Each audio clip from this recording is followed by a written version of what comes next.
दोस्तों, एक मेरे मित्र थे जो डिस्ट्रीब्यूशन बिजनेस में काफी दिनों से थे और ये मेरे वो मित्र थे जो मेरे साथ हिंदुस्तान लीवर लिमिटेड में काम करते थे और वो हिंदुस्तान लीवर के एक बहुत ही अच्छे, बहुत ही नामी डिस्ट्रीब्यूटर थे। लेकिन वो कोई बहुत बड़े डिस्ट्रीब्यूटर नहीं थे, वो एक मिड लेवल वाले डिस्ट्रीब्यूटर थे और उनके साथ तो बहुत ऐसे लोग थे जो उनसे बहुत बड़े थे और बहुत ऐसे लोग भी थे जो उनसे बहुत छोटे थे। लेकिन उस मिड साइज डिस्ट्रीब्यूटर की एक खासियत थी। जब मैं उनके साथ बैठा और जब उन्होंने मुझे उनके डिटेल्स समझाए बिजनेस के, तब मुझे ये पता चला कि उस इंसान ने अपने कॉस्ट को इतना कंट्रोल किया हुआ है कि उसे सब पता है कि उसका खर्चा कहां हो रहा है और उसे रेवेन्यू कहां से आ रहा है। और उन्होंने मुझे एक शीट दिखाई, उस शीट में उन्होंने सब बाकायदा मंथ वाइज रखा था और उन्हें पता था कि एवरी मंथ वो कितना कमा रहे हैं या फिर वो कितना गवा रहे हैं। इसमें जो मद्देनजर रखने वाली बात यह है कि जब मैंने इसे कंपेयर किया एक दूसरे डिस्ट्रीब्यूटर से जो बहुत बड़े लेवल पर था, तो मुझे पता चला कि ये मिड साइज वाला जो डिस्ट्रीब्यूटर है ये बिजनेस कम कर रहा है, लेकिन इसकी जो प्रॉफिट्स है ना, वो जो बड़ा वाला डिस्ट्रीब्यूटर था ना उसके बिल्कुल बराबर था। और वो इसलिए था क्योंकि वो हर एक डिसीजन को सोच समझ के लेते थे और वो जानते थे कि मुझे अगर डिस्ट्रीब्यूशन बिजनेस में सक्सेसफुल होना है तो मुझे कॉस्ट में कंट्रोल करना बहुत जरूरी है। दोस्तों, आज के एपिसोड में मैं आपको कुछ ऐसे पॉइंट्स के बारे बताऊंगा जिन पॉइंट को अगर आप ध्यान रखकर अपने बिजनेस को सेटअप करोगे तो आप अपने बिजनेस को बहुत सक्सेसफुली कर सकते हो। तो आइए बिना किसी विलंब के शुरू करते हैं आज का ये एपिसोड।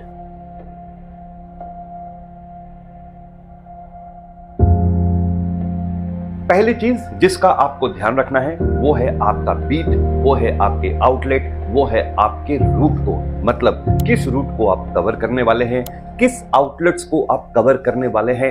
मंडे से लेके सैटरडे तक ये सारे डिटेल्स आपके पास होना चाहिए। जब ये डिटेल आपके पास होता है और आपको पता है कि एक दिन में आपकी गाड़ी जो है जिसमें आप डिलीवरी करने वाले हो करीब 5 किलोमीटर जाना, 5 किलोमीटर आना, मतलब 10 किलोमीटर वो ट्रैवल करेगा, तब उसी हिसाब से आप अपना डिलीवरी कॉस्ट को निकालोगे। ध्यान रखिएगा, जिस व्हीकल में आप डिलीवर करते हो, अगर वो डिलीवरी व्हीकल पेट्रोल की है, डीजल की है या फिर सीएनजी की है, इन तीनों में बहुत फर्क होता है क्योंकि जैसे जैसे आपका फ्यूल बदलता है वैसे वैसे आपका कॉस्ट बदलता है। तो अगर आपके पास सीएनजी की व्हीकल है तो आपको जो कॉस्ट है वो कम लगेगा।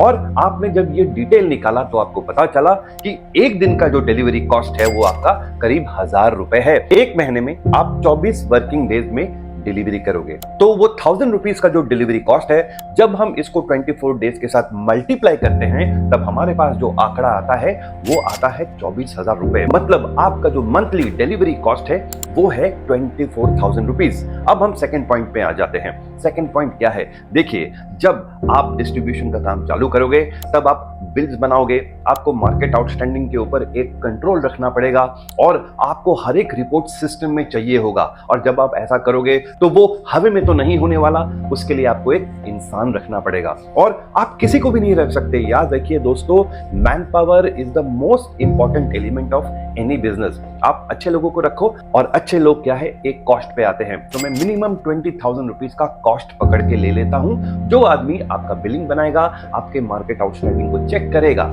अब हम तीसरे कॉस्ट पे आ जाते हैं। देखिए, ऑफिस चलाने के लिए इलेक्ट्रिसिटी का कॉस्ट है, सिस्टम का कॉस्ट है, फिर जो कंपनी का डिस्ट्रीब्यूशन लोग है, जब उसके लोग आपके ऑफिस में आएंगे तो कभी उनको खाना पिलाना होता है और इसके साथ जो आपका स्टाफ है जो आपके साथ आपके ऑफिस में रहेगा उसको भी आपको चाय पानी देना ही होता है। और जब इस टोटल कॉस्ट को आप निकालते हो तो करीब 10,000 रुपए का कॉस्ट वो पर मंथ आ जाता है। अब चौथा कॉस्ट है, जिस जगह में आप बैठे हो उसका रेंट तो आपको देना होगा ना। तो मान लीजिए उसका जो रेंट है वो 10,000 रुपए का है। इसके बाद जो कॉस्ट आता है वो कॉस्ट आता है टुवर्ड्स मैन पावर, जो आपके स्टॉक को, जब आपकी गाड़ी आती है किसी कंपनी से तो आपको उसको अनलोड करना होता है। अनलोड करने के बाद उसे आपको असॉर्टमेंट पे रखना होता है। फिर नेक्स्ट डे के लिए आपको बिल वाइज उसके कार्टन बनाने होते हैं जिसमें आपको ये पता रहता है कि किस आउटलेट का क्या ऑर्डर है। इस सब काम को करने के लिए आपको फिर एक आदमी की जरूरत होती है और उसका कॉस्ट क्या होता है, करीब करीब 20,000 रुपीज होता है। जब हम इन सब चीजों का कैलकुलेशन निकालते हैं, जब इनको हम टोटल करते हैं, तो हमारे पास जो एक्सपेंसेस आता है वो करीब करीब 84,000 रुपीज आता है। ये 84,000 का जो कॉस्ट है, इस पे हम कैसे आए हैं? Delivery 24,000, man power in office 20,000, stationery electricity 10,000, rental 10,000 और वो अनलोडिंग लोडिंग करने वाला स्टाफ जो है उसका भी 20,000। जब हम इनको टोटल करते हैं तब जो अमाउंट हमारे पास आता है वो आता है 84,000 रुपीज।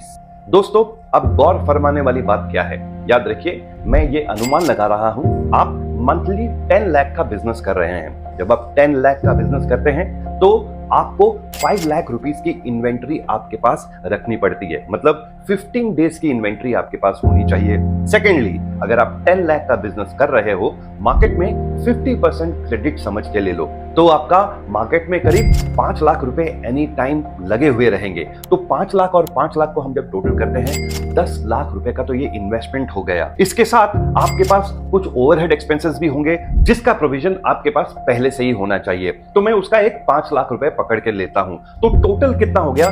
15 लाख रुपीस की आपको टोटल इन्वेस्टमेंट की जरूरत है अगर आप अपने बिजनेस को अच्छी तरह चलाना चाहते हो। मान लीजिए ये 15 लाख रुपए आपके पास नहीं है, तो आप क्या करोगे? आप मार्केट से लोन लोगे, आप बैंक से लोन लोगे। जब आप बैंक से लोन लेते हो 15 लाख रुपए का और 16% इंटरेस्ट करीब 5 साल के लिए आप लोन लेते हो, तो उसका जो ईएमआई आता है वो करीब 38,000 रुपीज आता है। अब याद रखिए 84,000 हमने ऑलरेडी एक्सपेंसेस निकाले हुए हैं, प्लस 38,000 का आपको ईएमआई आपको एवरी मंथ पे करना है, तो ये भी आपके एक्सपेंसेस में जुड़ जाएगा।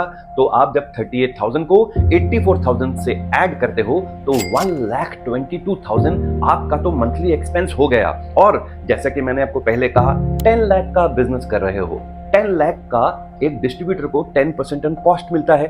10% ऑन कॉस्ट अगर 10 लाख का आप निकालोगे तो अमाउंट कितना आता है? वो आता है 91,000 रुपीज।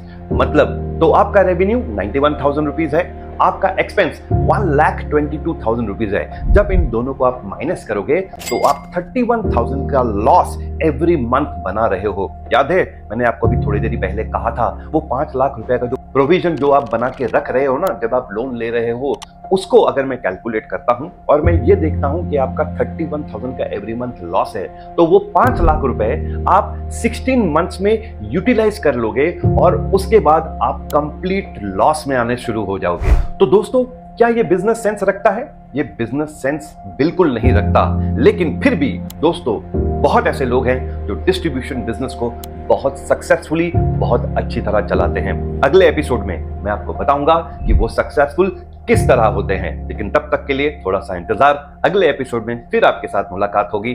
तब तक के लिए आपका ये दोस्त आपसे अलविदा लेता है। बहुत बहुत धन्यवाद।